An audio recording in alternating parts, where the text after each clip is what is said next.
our gurus. Gurus guide life and show that right path. Happy Guru Purnima. Thank you.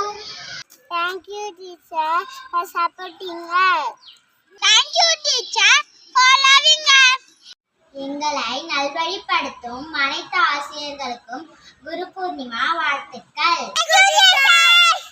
தான் கற்ற கல்வியை மற்றவர்களுக்கு கற்றுக் கொடுத்து வாழ்க்கையில் அவர்களை உயர்ந்தவராக மாற்றி அமைக்கும் அனைத்து குருக்களுக்கும் குரு பூர்ணிமா நல்வாழ்த்துக்கள். Happy Guru Purnima. ஆனி மாதத்தில் வரும் முதல் பௌர்ணமி குரு பௌர்ணமி எனப்படும். Guru Purnima வாழ்த்துக்கள்.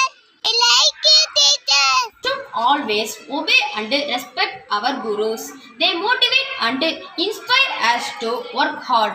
They help us become a good human. Today I want to thank our gurus.